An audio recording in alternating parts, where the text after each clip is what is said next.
Leitura do livro O Andar no Espírito, O Andar no Poder, o papel vital da oração em língua. Profecia. Pois quando o meu espírito está livre para se mover, eu posso remover aquelas coisas que têm criado raízes em você. Em apenas um momento, eu posso fazer aquelas coisas que levam anos para serem atingidas. Pois não é pelo seu poder, nem pela sua força, mas é através do meu espírito que eu mortifico estas coisas. Então, entregue-se a mim e declare-se livre, e eu farei esta obra em você, diz o Espírito da Graça. Capítulo 10. Purificação e mortificação. As pessoas estão procurando ajuda para mudar. Muitas têm falhas de caráter e não gostam disso, mas não têm a mínima ideia de como se livrar desses defeitos. Assim, estas pessoas se ligam a um sistema de religiosidade que exige muito delas para que novos prédios sejam estruturados, novos programas iniciados. Finalmente, uma fadiga espiritual se estabelece e elas desistem de lutar. Elas se conformam a permanecerem do jeito que estão e veem Deus como líder de uma organização, presumindo que o relacionamento delas com Deus fica baseado num relacionamento como uma organização, acabam por ficar frustrada e sem fé. Entretanto, Deus nunca teve a intenção de que tivéssemos uma vida de futilidades e frustração. É por isso que Ele nos deu o Espírito Santo para revelar os mistérios de Cristo em nós e para as perfeitas mudanças. Então, vamos olhar mais de perto o ministério do Espírito Santo dentro de nós. Vejamos como, através do processo de edificação, ele nos leva de onde estamos para dentro de tudo aquilo que ele disse que poderíamos ser. Não existe ajustes rápidos. Mesmo os cristãos que creem que orar em línguas os edifica, geralmente não entendem como opera o processo da edificação. Deixe-me pintar um quadro sobre como muitos crentes pensam que seja o processo de edificação. Antes de uma pessoa ser batizada no Espírito Santo, ela é como um corvo que come um animal morto na beira da estrada, em um dia nublado. Então, ela começa a orar em línguas e, de repente, o sol sai brilhando de trás das nuvens e seus raios vêm sobre o corvo. Imediatamente, o modesto pássaro é transformado em uma grande águia de ouro que voa bem alto, planando como se não tivesse nenhum problema. Isso está errado. Não é assim que funciona o processo de edificação. Ao mesmo tempo em que o Espírito Santo edifica você em seu espírito, para entender a revelação da palavra de Deus, ele também fortalece o seu espírito nascido de novo, com o poder de mortificar ou levar a morrer os feitos da carne. Romanos, no capítulo 8, no verso 13. O processo de purificação. Jesus disse: se você der fruto, eu irei purificá-lo ou podá-lo. João 15, 2. Gostando disto ou não, se dermos frutos como um ramo conectado à videira, iremos ser purificados. Por quê? Para darmos mais frutos. Então, tenha consciência disto. Você provocará uma guerra interna quando começar a orar persistentemente em língua, porque as impurezas das quais você não quer se livrar virão à tona. Deus purificará com diligência aquelas impurezas da sua vida, para que você cumpra o seu chamado divino sem ser destruído pelo diabo. O Espírito Santo puxará aqueles galhos mortos para fora, que são como barreiras em nossa vida e nos impede de atingir um andar mais alto com Deus. Sempre que Deus quiser nos usar, o diabo andará naqueles galhos e tentará parar o mover de Deus em nossas vidas através das nossas finanças, atitudes erradas, falta de perdão e etc. E se não permitirmos ao Espírito Santo que corte esses galhos mortos, o diabo conseguirá nos parar pelo resto de nossas vidas. Mas eu posso assegurá-lo, com certeza, o Espírito Santo não tentará imediatamente purificar todos os galhos mortos que estão grudados em sua carne. Ele esperará até que você tenha se edificado o suficiente e se colocado em um lugar alto no espírito através da oração em língua, onde você poderá aguentar a guerra emocional que acontecerá quando ele cortar cada galho morto em sua vida.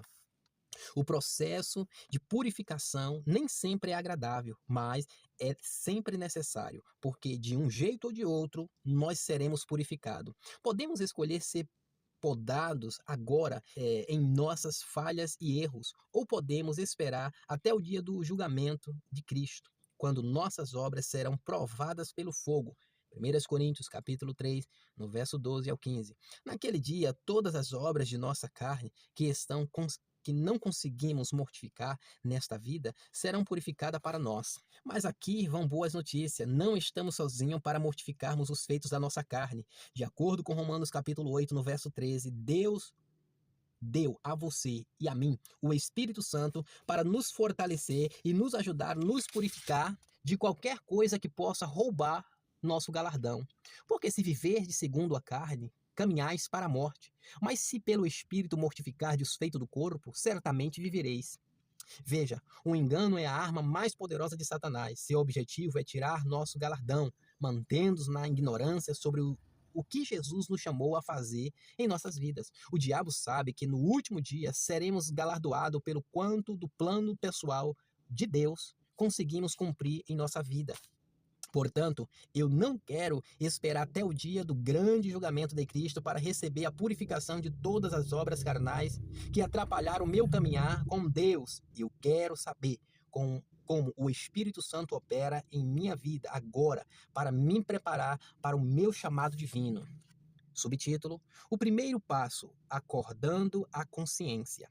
Aceite, o seu espírito humano não pode ser carregado e edificado sem passar pelo processo de purificação em sua vida. É impossível crescer em Deus sem cortar as coisas que estão segurando você. Por isso, a primeira coisa que o Espírito Santo faz, por você continuar orando em língua, é acordar a sua consciência. Torna-se mais difícil fazer as coisas carnais que você estava acostumado a fazer.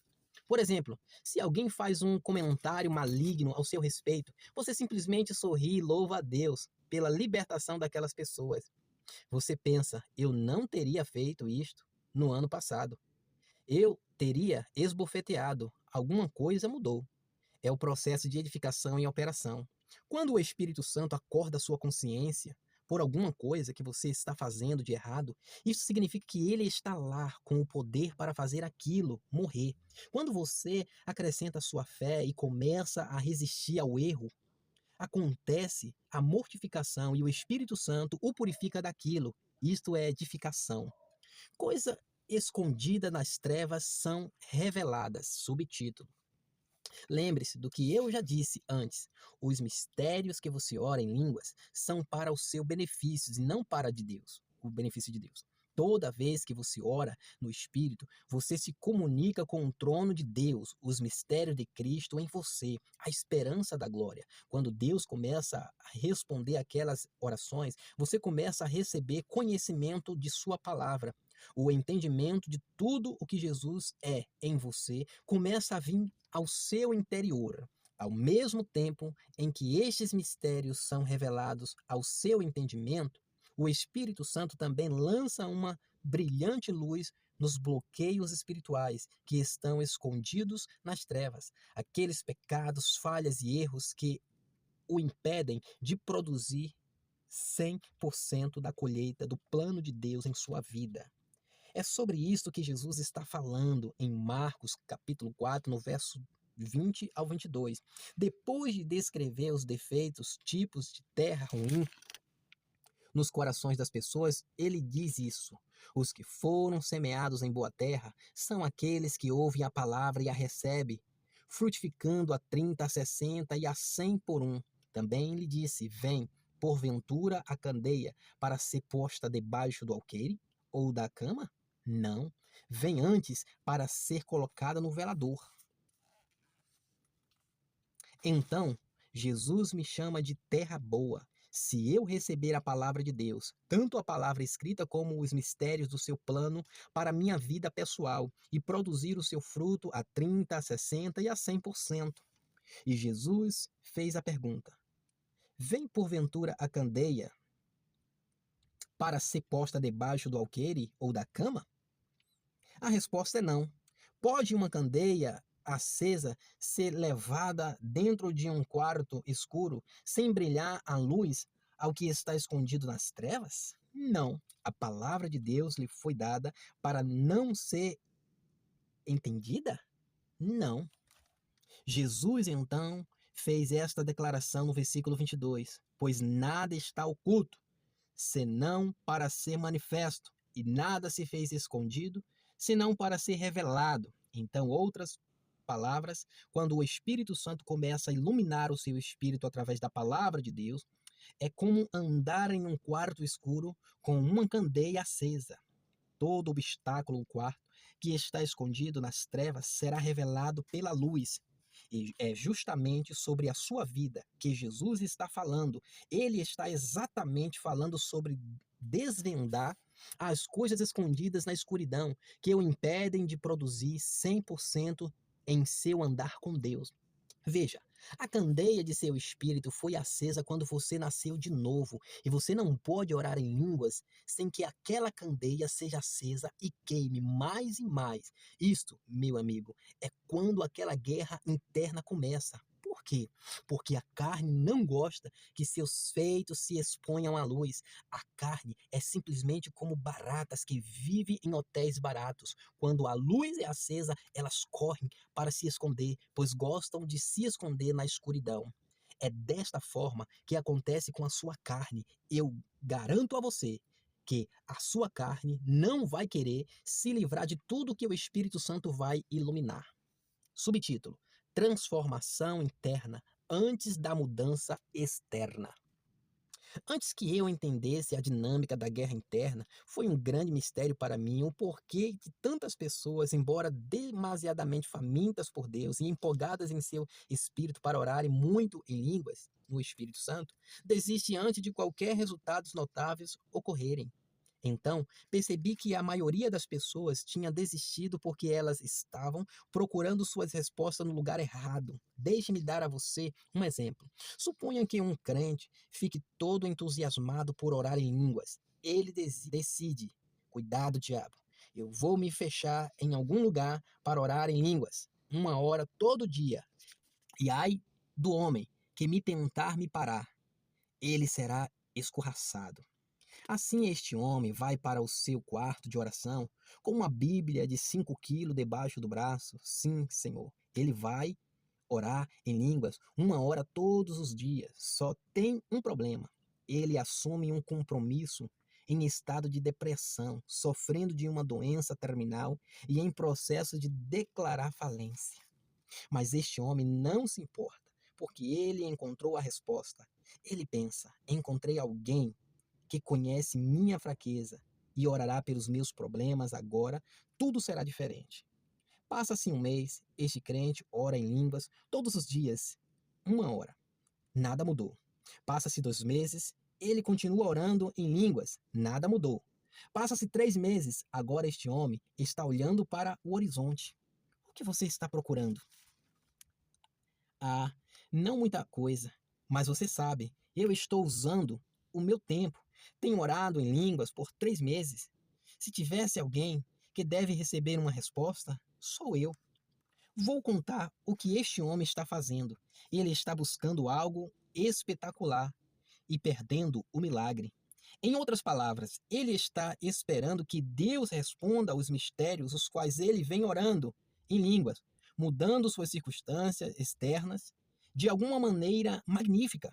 Enquanto isto, ele está sem noção da obra miraculosa do Espírito Santo que está acontecendo dentro dele. Talvez este crente imagine que um cavalo grande e branco, com olhos de chamas, esteja cavalgando no horizonte em direção à sua casa. À medida que o cavalo se aproxima, ele reconhece quem está montado no cavalo. Rapaz, é Jesus. Puxa, esta coisa de orar em línguas realmente funciona. Jesus puxa a rédea do seu cavalo próximo ao crente e diz: em primeiro lugar, dê-me uma lista de todos os que você deve. O homem lhe dá a lista e Jesus sai galopando em seu cavalo, deixando uma nuvem de poeira atrás dele. Meia hora depois, Jesus está de volta e lhe diz: todas as contas estão liquidadas. Então Jesus diz: um momento, por favor. e sai atrás do espírito de pobreza que ele reconheceu. Esquivando-se nas sombras, o cavalo grande esmaga aquele diabo trapaceiro até que ele fica em migalhas no chão, e instantaneamente a pobreza é tirada da vida do crente. Ao trope-se de volta, Jesus desce do seu cavalo. Então, ele caminha em direção ao crente e impõe as mãos sobre ele, e a doença e a depressão imediatamente desaparecem. O crente clama: Meu Deus, tornei-me uma nova pessoa e só orei por 3 meses.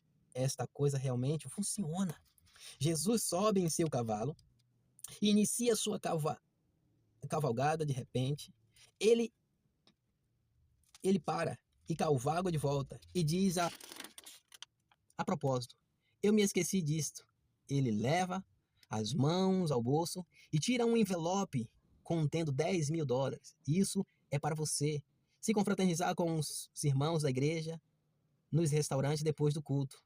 Ele informa ao seu homem deslumbrado. Então, Jesus cavalga em direção ao horizonte sobre a silhueta do pôr do sol e, empunhando em seu cavalo, grita: Yahoo! Espírito Santo, adiante! E sai galopando.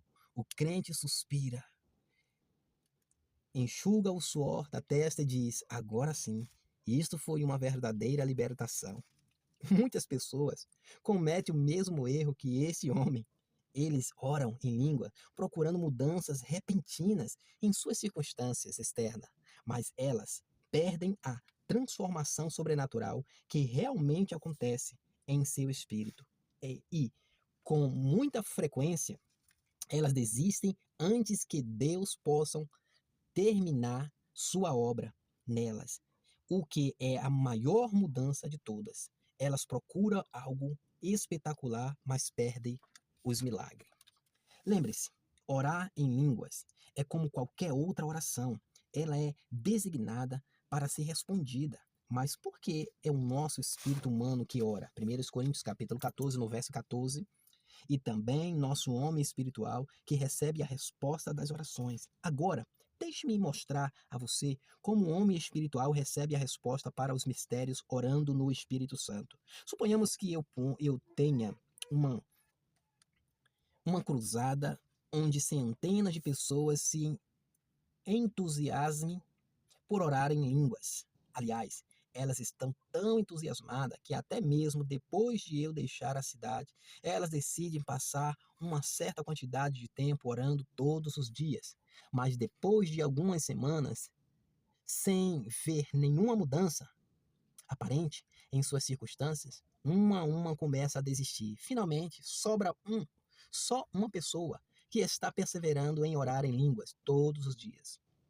Digamos que esta pessoa mantenha seu compromisso por diversos meses, orando no Espírito Santo e buscando mudanças. Gradualmente, alguma coisa muito miraculosa começa a acontecer dentro dela. Alguma coisa acontece em seu discernimento na palavra. As escrituras que ela nunca entendeu se tornam claras. Em conversas informais com seus amigos, elas podem de repente explicar versículos que eram um mistério. Quando as pessoas se aproximam dela com seus problemas, elas imaginam porque elas não fazem isto e aquilo. Porque agora aquilo tudo lhe é muito claro. Essas pessoas estão experimentando o efeito que orar em língua tem em seu espírito. Ela está experimentando a maneira que Deus responde este tipo de oração. Desta mesma forma, seu espírito pode começar a receber sabedoria e direção para cumprir o plano especial de Deus para você. Você pode desenvolver uma forma de saber sim, o que significa que você simplesmente sabe o que Deus quer, mesmo sem saber como você sabe. No entanto, tudo isto não significa que os resultados notáveis não começarão a aparecer nas circunstâncias externas. Eles aparecerão sim. As coisas mais inesperadas e incríveis começarão a acontecer. Deus opera em seu emprego, em sua família, em seu corpo. Os amigos, os seus queridos, notarão a diferença em você à medida que a fé e a segurança começam a radiar e a fluir em sua vida. Eu vi muitos milagres acontecerem como muito resultado da perseverança na oração em línguas, no Espírito Santo. Mas, veja, Primeiro, a fé deve vir por ouvir a palavra de Deus. Romanos capítulo 10, no verso 17. À medida que o discernimento da palavra começa a aumentar, o processo de purificação aumenta, o que transforma uma pessoa de dentro para fora. Então, de acordo com a ordem de Deus, as circunstâncias externas começam a se alinhar com as mudanças que já ocorreram no que está escondido dentro do coração do homem, lidando com a raiz, não com o fruto ruim. Deus usou uma casa em um bairro perto de onde eu moro para me ensinar sobre este assunto. Todos odeiam esta casa. Ao andar por este bairro refinado, de repente você vira a esquina e se depara com uma casa depauperada. Você encontra lixo empilhado pelo quintal até a altura do joelho. A casa está em péssima condição de pintura. A tela da porta está despedaçada. A grama está alta. Diversos carros velhos, sem pneus, espalhados por todo canto. Tudo isso no meio de um bairro muito requintado. Todos os vizinhos estão furiosos com o homem que mora naquela casa, mas ninguém o convenceu a fazer qualquer coisa sobre a aparência dela. Eu moro aqui muitos antes que qualquer destas fosse construída, ele disse, e se recusa a mudar. Um dia, ao passar de carro por aquela casa, pensei, ó meu Senhor, que bagunça.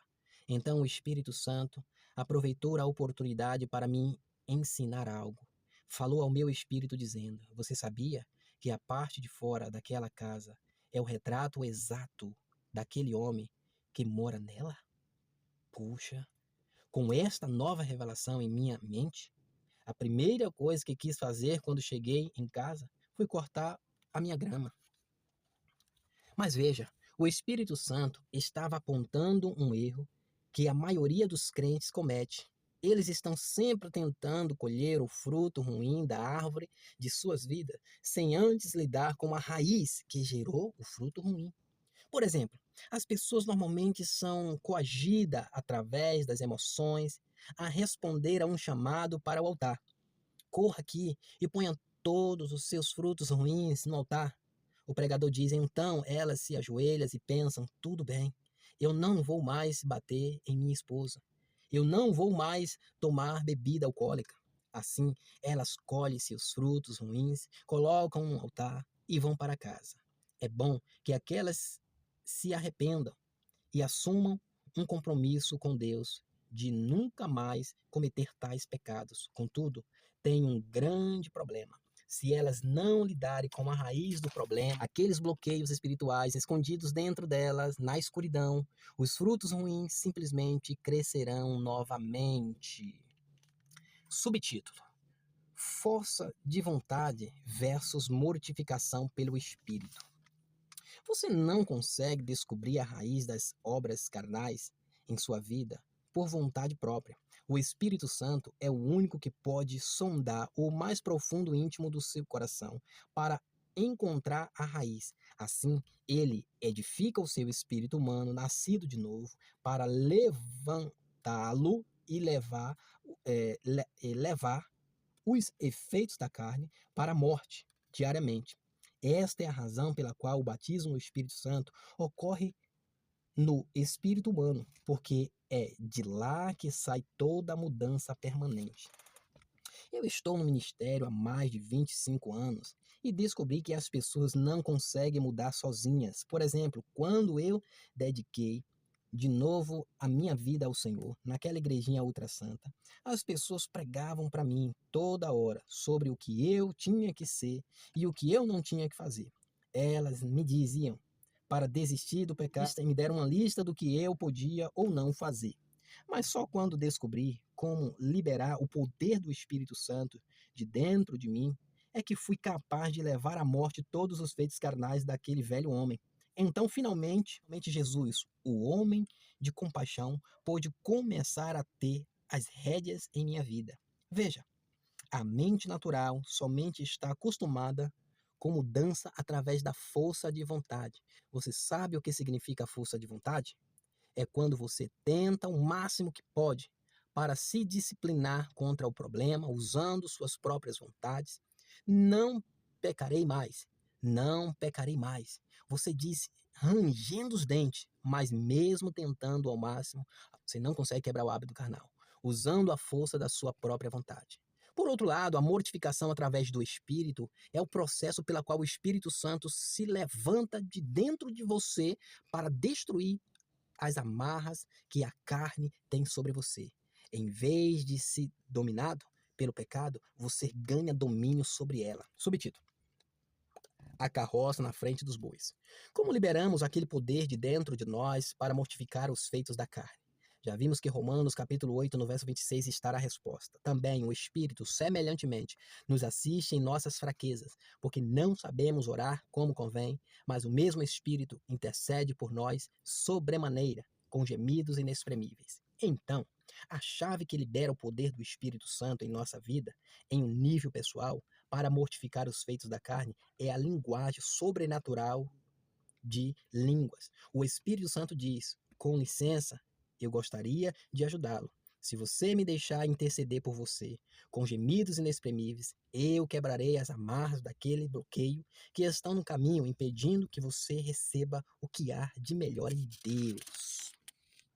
A igreja ultrassanta que eu frequentava quando jovem não entendia aquela chave. Ela ensinava a doutrina das 3 obras da graça. A primeira obra era ser salvo, depois santificado, que significa ser separado da imundície do mundo, e então cheio do Espírito Santo. Eles me diziam: você precisa nascer de novo.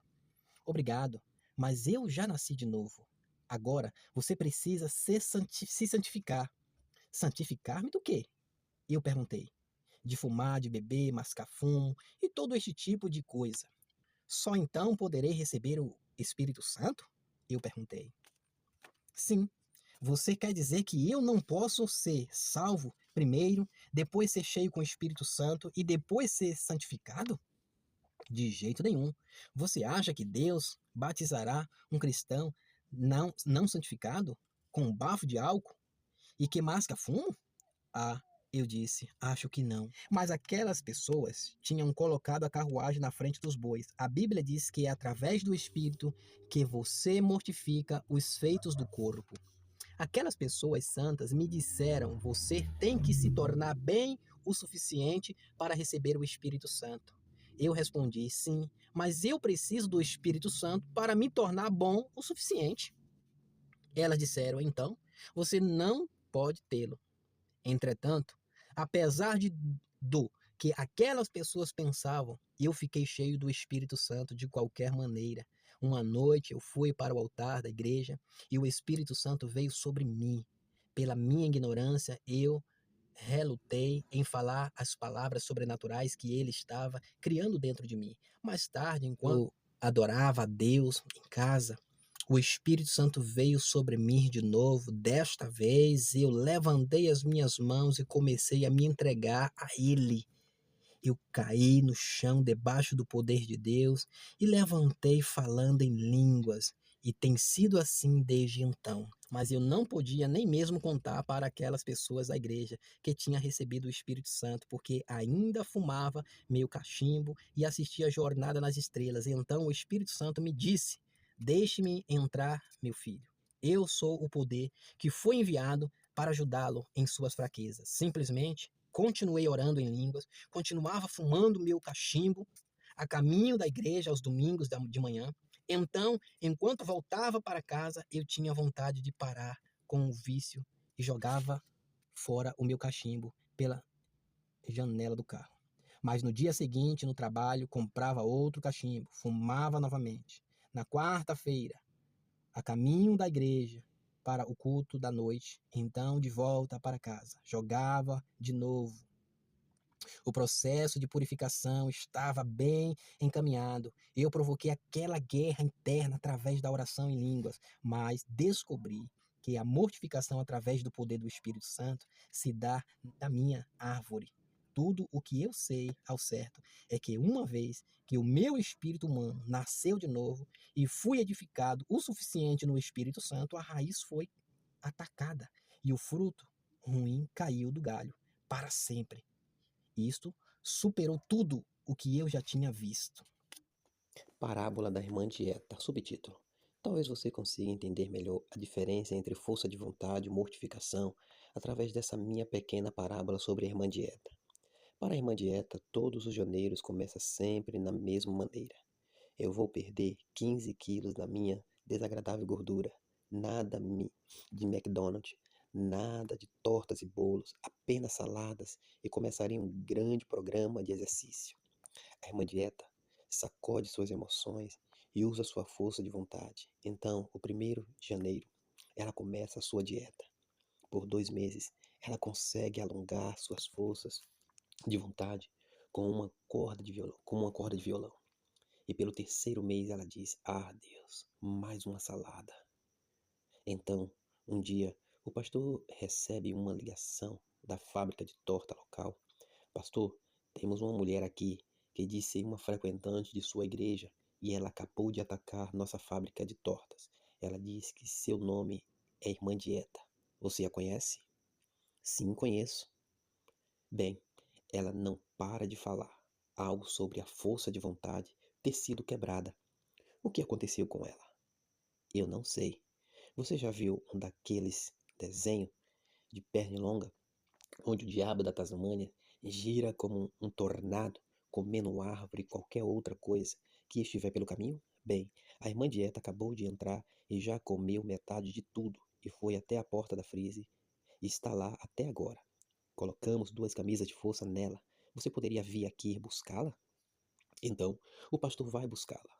Ela sai de lá resmungando: Minha força de vontade foi quebrada. Minha força de vontade foi quebrada. A parábola da Irmã Dieta é um pouco radical, mas você entendeu o que quis dizer. A força de vontade só pode levá-lo até um certo ponto da batalha para suportar os efeitos da carne. A única maneira para realmente mortificar as obras carnais de uma vez por toda é através do Espírito. Subtítulo: A força de vontade não pode mudar um casamento. Vou lhe dar outro exemplo de como a carne pode tomar conta quando é feita uma tentativa de mudança apenas através da força de vontade. Quando um casal está tendo problemas, conselho familiar pode ser uma grande ajuda. O conselheiro ensina a ambos como cumprir os seus papéis no casamento. Ele disse: Se vocês fizerem todas estas coisas, o casamento de vocês mudará. É fácil dizer para as pessoas o que se deve fazer para mudar um casamento, mas se o conselheiro não os ensina como encontrar a raiz do problema, como permitir que o Espírito Santo os purifique das fraquezas que causam os problemas, então tudo o que ele fez foi dar ao casal ótimos conselhos, mas sem efeito. Assim, o casal deixa o escritório do conselheiro, disposto e determinado a mudar seus casamentos. A primeira coisa que a mulher faz é comprar o livro recomendado Faça um Favor a Você e Ame o Seu Cônjuge e começa a ler. O marido chega em casa, depois de um dia de trabalho cansativo, e encontra sua mulher bem vestida, com castiçais na mesa e um aroma campreste espalhado pelo ambiente. Ele pergunta: Onde estão as crianças? Não se preocupe, querido, ela diz. Ele pensa: Meu senhor, tem uma nova mulher. Depois a mulher deixa convenientemente o livro Faça um Favor a Você e Ame o Seu Cônjuge bem à vista, em cima da mesa. O marido pega-o para ler. No outro dia, ele chega em casa com uma rosa vermelha e a cumprimenta com Olá, meu amor. E começa então a fazer todas aquelas coisinhas amorosas que significam tanto. No sábado da manhã, a mulher é acordada com um beijo e o marido coloca em seu colo uma bandeja de café da manhã com uma rosa vermelha ao lado da comida. Eu tenho um novo marido, ela exclama. Ambos permanecem no paraíso por algum tempo, mas 3 meses depois, a vontade de se esforçar para ser um cônjuge amoroso começa a acabar. Em um outro sábado, de manhã, a mulher é acordada com um beijo e outra bandeja de café da manhã, com uma rosa vermelha ao lado da comida. Ela diz irritada: Ah, não tem outra flor na floricultura sem ser esta? O marido responde: Eu vou jogar você para fora da cama, mulher. E a batalha dos sexos recomeça. Seja fumar, comer muito, discutir com o seu cônjuge ou qualquer outra obra da carne, o princípio é o mesmo. Depender apenas da força da vontade para mudar as suas fraquezas carnais o levará apenas até um certo ponto. É somente através do Espírito que você mortifica as obras do corpo. A palavra de Deus é o padrão. Subtítulo. Jesus nos disse em João capítulo 15, no verso 2, que, por sermos ramos da videira verdadeira, seremos purificados para darmos mais frutos. Então, no próximo versículo, Jesus disse: Vós já estáis limpo pelas palavras que eu vos tenho falado. Versículo 3. Em outras palavras, a palavra de Deus é o padrão para nossas vidas. Sem a palavra, onde obteríamos a informação que precisaríamos para discernir entre o bem e o mal, ou entre a verdade e as mentiras? Existe apenas um fundamento da verdade em todo o universo. Este é a palavra de Deus. Algumas religiões dizem que o nosso sistema religioso é a verdade, mas não é. Eles vivem em engano e não sabem. Outras religiões também tentam nos convencer de que possui a verdade e de que seus princípios contêm sabedorias de vida, mas elas tampouco têm a vida eterna. Somente a palavra pode ser confiada como um padrão para a verdade. Ela não veio deste mundo, veio do próprio Deus. A segunda pessoa da Trindade é chamada de Poderoso Logos, ou a palavra que veio à Terra, encarnada como o homem Jesus Cristo. O poderoso Logos foi escolhido pela Trindade para cruzar e fechar a brecha entre a humanidade e Deus. Uma das maneiras pelas quais ele fechou aquela brecha foi provendo informações sobre a Trindade. Ele disse: Quem me vê, vê o Pai. João, capítulo 14, versículo 9. Os antigos filósofos buscam algo para conectar a brecha entre Deus e o homem. Sócrates, Platão e outros filósofos famosos tentaram mergulhar suas mentes no infinito perguntando-se: existe algo além disso? Quem é o pensador original? Quem é o motor imóvel? Mas eles não obtiveram resposta. Eles apenas sabiam que devia existir algo além. Então, João trouxe a revelação que aqueles filósofos gregos buscaram por tantos anos. Ele disse: Vocês querem saber quem é o motor que não pode ser movido neste universo? Eu lhes direi: antes de qualquer coisa ter um início, havia o Logos. O Logos estava com Deus. O Logos era Deus. E o Logos ficou face a face, igualado a Deus. Tudo foi feito pelo Logos. Nada na criação foi feito sem ele. João, capítulo 1, do verso 1 ao 3. Claro que eu posso lhe dizer quem é o motor que não pode ser movido. Ele é o poderoso Logos, a palavra. Ele é aquele que fechou a brecha entre o homem e Deus. Portanto, se você está tentando ser purificado por qualquer outro padrão sem ser o Logo, você está perdendo o seu tempo. Uma das coisas mais enganosas com as quais você pode se envolver é com uma religião que exige uma lista de coisas significantes que não estão na palavra de Deus. Você pode passar anos tentando seguir com conjuntos de leis feitas por homens que não fazem nada para mudar você de dentro para fora.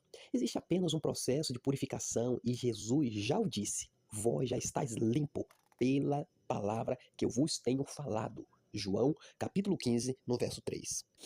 Quebrando o ciclo da derrota.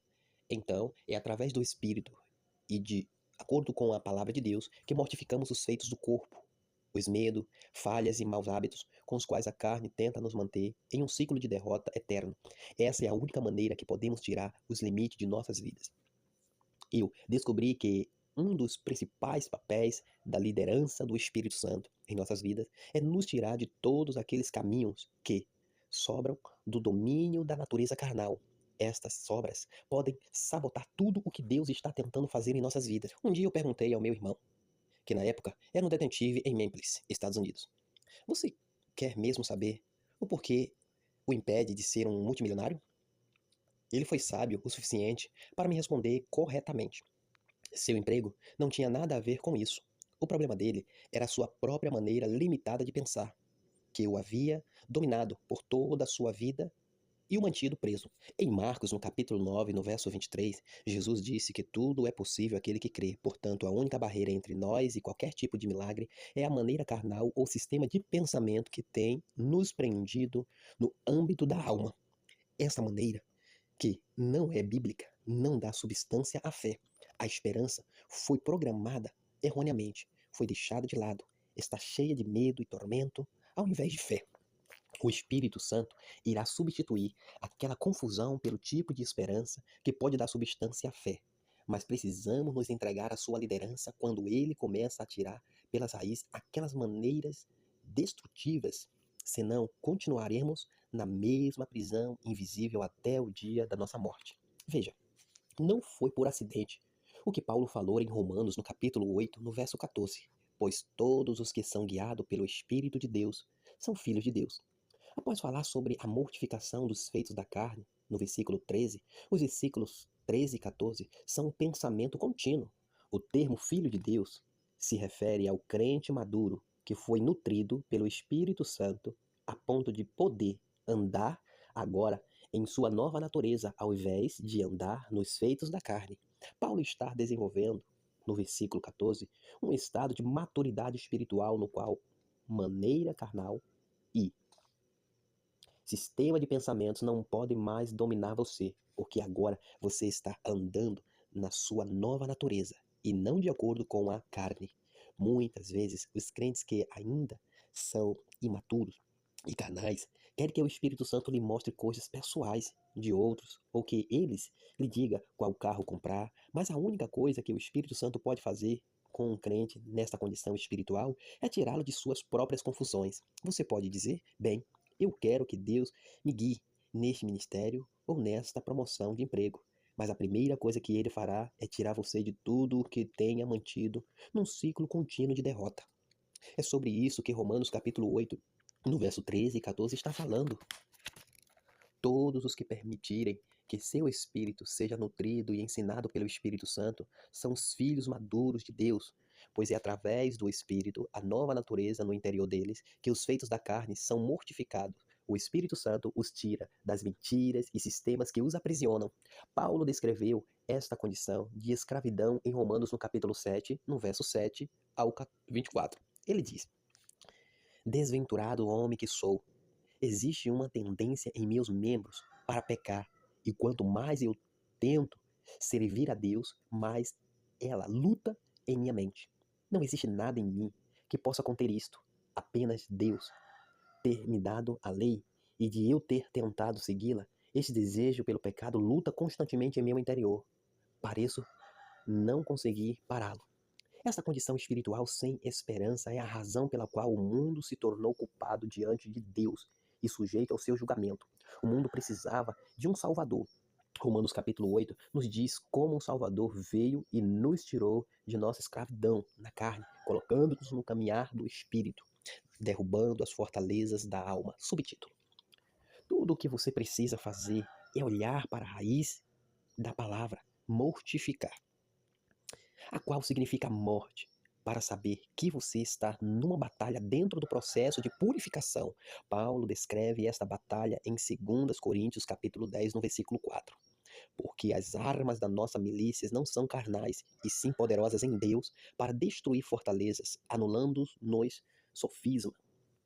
Paulo disse que as nossas armas para a batalha que está sendo travada não são carnais. Em outras palavras, nós não travamos esta batalha interna com os meios naturais. Ao invés disso, as nossas armas são poderosas em Deus para destruir fortalezas invisíveis ou barreiras que foram construídas em nossas vidas. Alguns crentes pensam que a palavra fortalezas, no versículo 4, se trata de uma barreira invisível que o diabo construiu no fim de uma cidade para impedir que as pessoas dessa cidade sejam salvas. Estes crentes acham que o trabalho deles é derrubar estas barreiras malignas do inimigo. Não, Paulo está se referindo a uma batalha pessoal. Como? Eu sei disso. Porque no versículo 5 ele diz: e toda altivez que se levante contra o conhecimento de Deus, e levando cativo todo pensamento à obediência de Cristo. Quem possui os pensamentos que são feitos cativos? Aquele que possui os pensamentos, possui a fortaleza. Paulo não mudou de assunto entre os versículos 4 e 5. As fortalezas que Paulo está falando são sofisma e toda altivez que se levanta contra o conhecimento de Deus. São fortalezas carnais no âmbito da alma. Paulo está dizendo para que levemos ao cativeiro todo pensamento desobediente, porque o diabo irá nos cortar em pedacinho com as fortalezas da alma, que não são derrubadas. Algumas dessas fortalezas nos atrapalham tanto que, se não forem quebradas, morreremos nesta condição de derrota, sem cumprir os desejos de Deus ou o nosso divino chamado. Uma fortaleza pode consistir em um conjunto de sofisma que faz uma pessoa ficar tão enfurecida que ela se separa da verdade através de contendas e falta de perdão. Uma fortaleza também pode ser um sistema elaborado de pensamentos religiosos que escravizam os corações e mentes de uma nação inteira. Mas seja uma fortaleza na alma de um indivíduo ou em uma nação, tudo começa em um pensamento rebelde que se levanta contra o conhecimento de Cristo. Sou muito agradecido a Deus por ter nos dado armas que são poderosas em Deus para derrubar estas fortalezas. Elas não são parte de um âmbito natural, elas são dadas no âmbito do seu espírito. A arma mais importante que Deus nos deu foi a terceira pessoa da Trindade para viver em nosso interior. Então, o Espírito Santo nos equipou com outra arma vital, uma linguagem sobrenatural. Esta linguagem é um dom que nos edifica acima de um âmbito carnal, onde nosso senso natural domina. E à medida que usamos este dom, ao orarmos em língua, o Espírito Santo começa com um processo de purificação de toda altivez que se levanta contra o plano de Deus em nossas vidas. Onde este processo de purificação acontece? Bem, tudo que se manifesta no exterior é geralmente uma figura do que está acontecendo em nosso interior. Portanto, a mortificação ocorre no âmbito do nosso caráter. O Espírito Santo começa um trabalho de discernir os pensamentos e intenções do nosso coração, tirando pela raiz os sistemas de pensamentos e as fortalezas da alma que causam nossa queda. Ao continuarmos orando em língua para nossa edificação pessoal, ele destrói qualquer fortaleza da alma que não foi construída pela palavra de Deus. Ao mesmo tempo, o Espírito Santo constrói uma superestrutura em nosso homem espiritual, transferindo revelações da palavra de Deus. Com que propósito? Para nos amadurecer, nos edificar e nos fazer crescer mais e mais em Deus. A palavra de Deus é uma espada de dois gumes que divide a alma e o espírito. Hebreus capítulo 4, no verso 12. Ela é o único agente qualificado para trazer tal distinção entre espírito e alma. É este processo de purificação que estão todos no âmbito da alma e do espírito. É o único padrão que eu confio ao me empenhar para entender o trabalho do Espírito Santo em meu interior.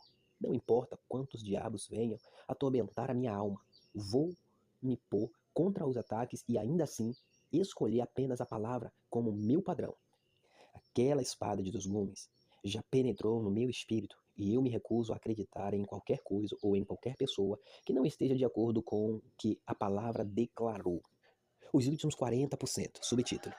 Se você for aguentar o processo de purificação, este é o tipo de determinação que você precisa desenvolver para suportar os ataques do inimigo. Por quê? Porque mortificação não é uma experiência agradável e a sua carne vai querer desistir. 3 meses de oração em línguas e edificação a um certo lugar em Deus farão com que o seu processo de purificação seja ainda mais desagradável. Mas tudo bem, se existe algo que eu não quero em minha vida, são os galhos mortos. Eu quero aguentar qualquer coisa desagradável que o Espírito Santo ache necessário para que eu possa me livrar de tudo, sabotar a vontade perfeita de Deus para a minha vida. Os galhos mortos com os quais o Espírito Santo está lidando em minha vida são os últimos 40%. Eu estou no caminho para um andar de 100%. Veja, não é tão difícil andar na verdade de Deus com 30% ou 60%, mas os últimos 40% são um desafio, pois lidam com um andar no amor de Deus ou não. Quando os últimos 40% são purificados, você responde de maneira diferente quando as pessoas insultam, caluniam e processam você ou batem sua face. Ao invés de relembrar cada insulto, você estende a misericórdia de Deus. Você estima o seu testemunho como a sua posse mais valiosa e está determinado a não machucar nenhum ser humano, mesmo que custe a sua própria cabeça. É difícil chegar nos galhos mortos nos últimos 40%.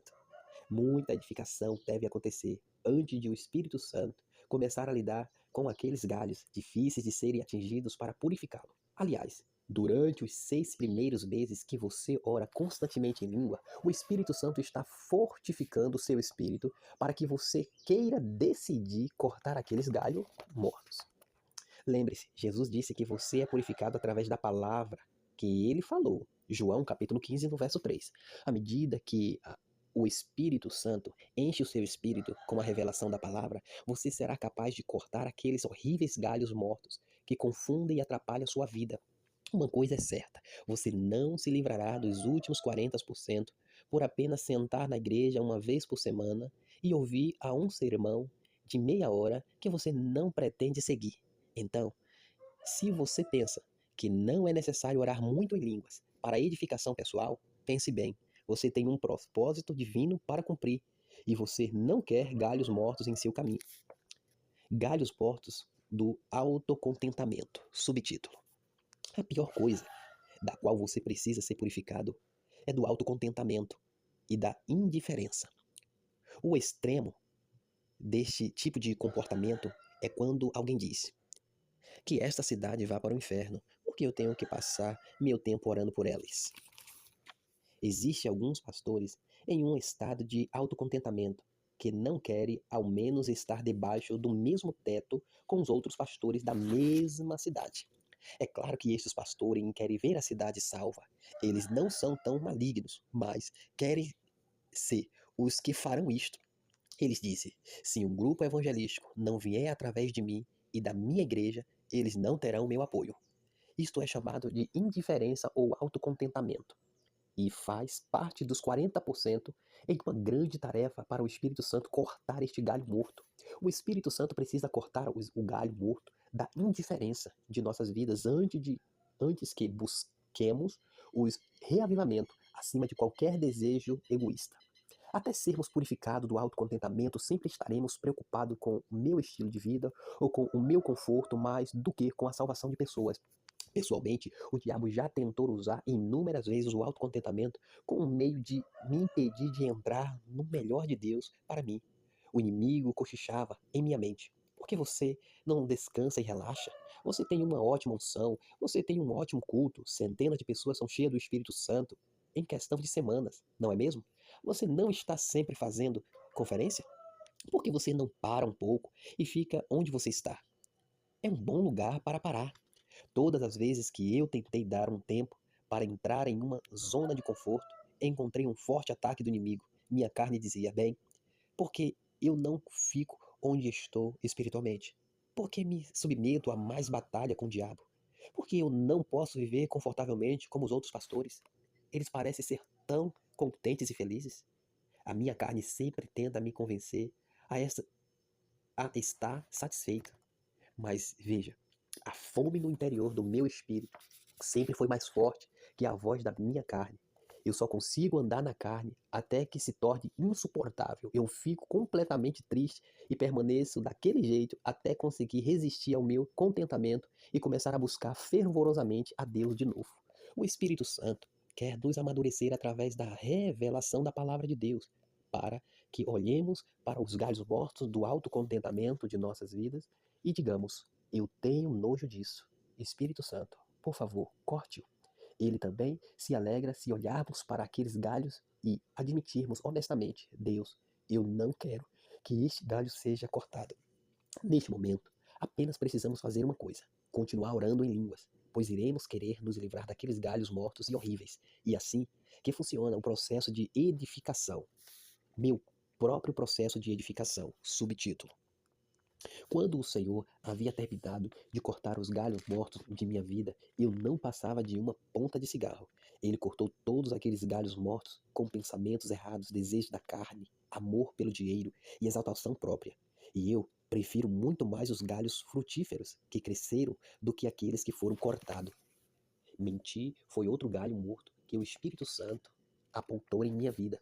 Levou muito tempo para que eu quisesse admitir que mentia.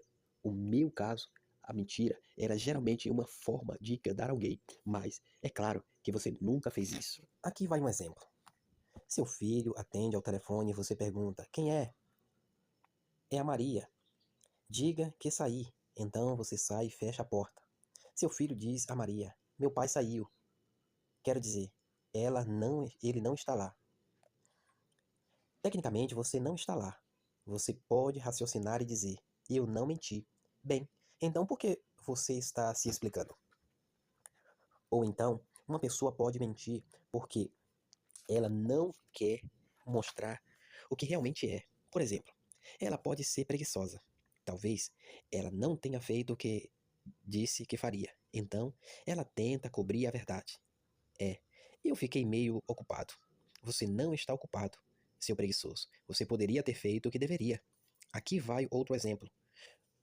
Um amigo liga e diz: Oi, você vai ao culto hoje à noite? Você responde: eu gostaria muito de ir, sabe? Mas algo surgiu para eu fazer. Então, você liga para o outro amigo e diz: Convide-me para jantar com você, para que eu tenha uma desculpa, pois não quero ir ao culto. Por que você mentiu? Bem, eu não queria machucar meu amigo. Você não precisa machucá-lo.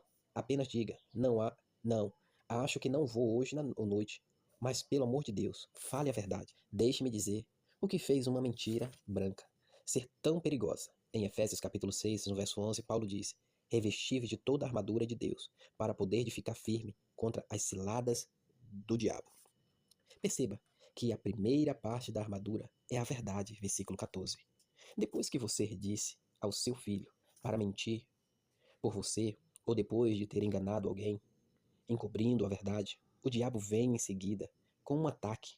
Você diz: Eu amarro você. O diabo responde: cale a boca. Você não pode me resistir sem a sua armadura espiritual. Então, antes de pensar em me amarrar, pare de mentir. O Espírito Santo queria cortar o galho morto da mentira ou do engano às pessoas da minha vida de uma vez por toda. A maior mentira que cometi à minha mulher antes de nos casarmos foi que eu não havia mentido. Eu também lhe disse que não havia ficado bêbado nem feito coisas erradas, sendo que a realidade eu havia feito. Eu disse a Rosalie: mesmo antes de nascer de novo, sempre trabalhei o dia todo. Não como esses caras imaturos de hoje em dia. Veja, eu queria que minha mulher me visse como seu cavalheiro herói. Depois que eu e Rosalie nos casamos, estávamos conversando com outros crentes numa noite, e um deles começou a falar sobre o estilo de vida de pecado do qual tinha sido liberto. Rosalie disse: o Dave nunca fez isso, mas, na realidade, eu havia feito aquilo. Era uma das coisas que eu havia mentido antes de nos casarmos. Daquele momento em diante, parecia que sempre que minha mulher conversava com alguém, ela confirmava a minha mentira sem saber. Ela pegou minha mentira e espalhou em todos os lugares, porque eu ainda não havia dito a verdade. Eu ouvia ela dizer: bem, meu marido nunca fez isso. E eu pensava: eu fiz sim. Menti para ela no pensamento: não vou mais mentir. Mas esta é uma mentira que ela continua confirmando. Preciso contar-lhe, mas eu não quero. Mais tarde, eu comecei a jejuar e orar em línguas por longas horas, e a brilhante luz do Espírito começou a iluminar aquelas barreiras espirituais que estavam escondidas nas minhas trevas. Posso me lembrar de me sentir cada vez mais culpado pelas mentiras que cometia, Rosalie. Então, finalmente orei, a ponto de dizer a Deus: tudo bem, Senhor, vou contar-lhe que menti. Acabei encontrando uma desculpa para não lhe contar aquele dia. Então o Senhor me acordou meia-noite e disse: pensei que você fosse contar a ela. Sentei na cama e abri bem os meus olhos. Não conseguia voltar a dormir, até que fiz outro acordo com Deus. Tudo bem, vou contar-lhe, Senhor. Está certo, querido. Amanhã, com isso, consegui voltar a dormir, mas no dia seguinte encontrei a mesma desculpa para dizer: vou lhe contar mais tarde. Então, o Senhor me acordou novamente na noite seguinte. Ele não iria me deixar escapar com aquela mentira. Eu tinha duas opções: parar de orar em línguas ou parar de mentir. Orar em línguas mantinha a minha consciência viva, mas me recusar a lidar com a mentira me mantinha atormentado. Muitos cristãos se encontram nesta posição, mas a maioria deles desiste da oração porque eles não querem lidar com o problema. Então, após dias de batalha, eu estava sentado em meu escritório, sentindo-me todo desorientado. Minha secretária entrou e disse: Você parece cansado. É mesmo, eu tenho enfrentado muitos problemas. O que você tem feito? Parece que um rolo compressor espiritual está passando por cima de mim, mas vou superar. Estou num processo de estabelecer minha fundação na pureza do espírito. Uma noite, finalmente decidi contar a verdade para a Rosalie, levando a um fast food para comer um hambúrguer. Ignorância minha, achar que levando-a para comer fora amenizar o choque. Então, eu cuidadosamente entrei no assunto. Você se lembra quando disse para aquelas pessoas que eu nunca andei na farra igual aos outros? Bom, a verdade é que eu fui como qualquer outro pecador. Então, continuei a contá-la toda a verdade. Rosalie ficava admirada, dizendo: Oh, meu Deus! Quando eu relatava como tinha sido minha vida antes que fosse salvo. Você deve se perguntar: e agora? Você não mente mais à sua esposa? Bom, depois de passar por aquela prova entre eu e o Espírito Santo, você acha que começaria a mentir de novo? Não. Eu deixei purificar e podar aqueles galhos mortos de mim. Agora Rosalie e eu confiamos um no outro completamente. Então, o processo de edificação despertou minha consciência e me edificou a ponto de eu estar disposto a lidar com o meu pecado. Meu homem interior tinha sido fortalecido com poder para colocar aquela obra carnal para morrer. Como resultado daquele processo de purificação em minha vida, me posicionei da seguinte forma: por causa da imutabilidade de Deus, é impossível que ele minta. Portanto, se existe um padrão que colocarei acima de qualquer outro, é a consciência total de mentira e engano, e o uso da verdade com toda a pureza de espírito. Eu me recuso a brigar qualquer mentira que perturbe a verdade dentro de mim. O Espírito Santo espera pacientemente que você entregue sua autoridade a Ele, porque Ele tem uma obra a fazer dentro de você. Ele fortalecerá seu homem interior, seu espírito humano nascido de novo, com poder suficiente para colocar para morrer os feitos da carne e purificar e podar cada galho morto de sua vida, um a um. Ao fazê-lo, o Espírito Santo tem a liberdade de aumentar seu trabalho de revelar mistérios divinos para seu espírito. Então, uma coisa é certa: que seja mortificação ou revelação, suas orações no Espírito estão sendo respondidas.